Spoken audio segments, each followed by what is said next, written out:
Hello, welcome to Michael Espina YouTube channel, new upload video every week. Please don't forget to subscribe, like and comment. Mga pagkaing mayaman sa protina. Number 1, karne ng manok. Mayaman sa protina ang karne ng manok. Ang bahaging white meat o dibdib ng manok ay may taglay na 30 grams na protina sa 100 grams na karneng ito. Number 2, isda. Mapagkukunan din ng protina ang karne ng isda gaya ng tuna, tilapia at salmon. Ang 7 grams ng fresh boneless tuna ay may 7 grams na protina. Ang canned tuna in oil ay may 8 grams na protina. Ang 3.5 ounce servings ng tilapia ay may 26 grams na protina. At ang 100 grams ng wild salmon ay may 25 grams na protina.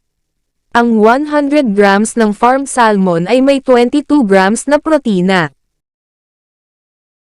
Number 3, soybeans at soy products. Ang soybeans ay may 29 grams na protina sa bawat 100 grams ng soybeans.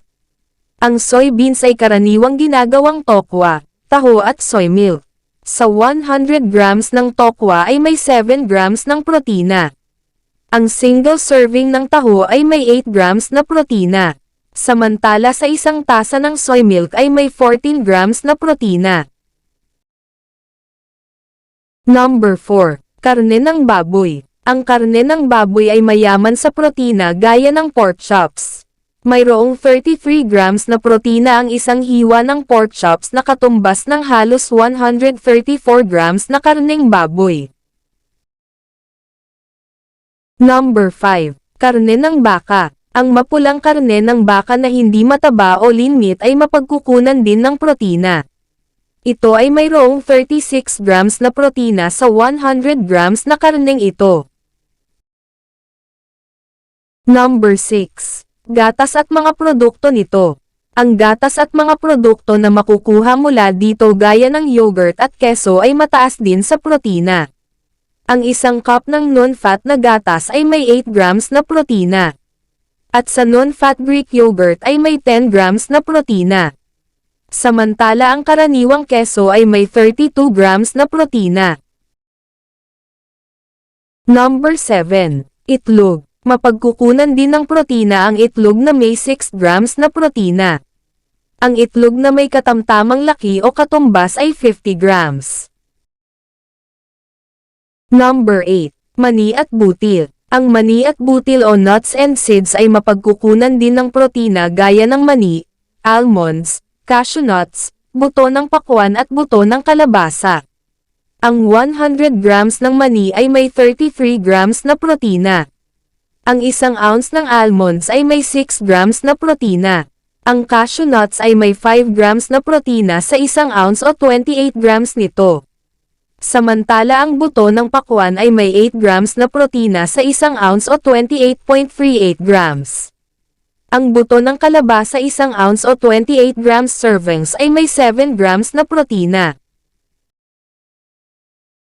Number 9, beans at legumes. Ang mga beans at legumes ay mapagkukunan din ng protina gaya ng munggo beans, adzuki beans, garbanzo beans at green peas. Ang isang tasa ng pinakuloang munggo beans ay may 14.2 grams na protina. Ang 100 grams ng adzuki beans ay may 75 grams na protina. Ang isang tasa ng lutong garbanzo beans ay may 14.5 grams na protina. Samantala ang kalahati na tasa ng green peas ay may 4 grams na protina.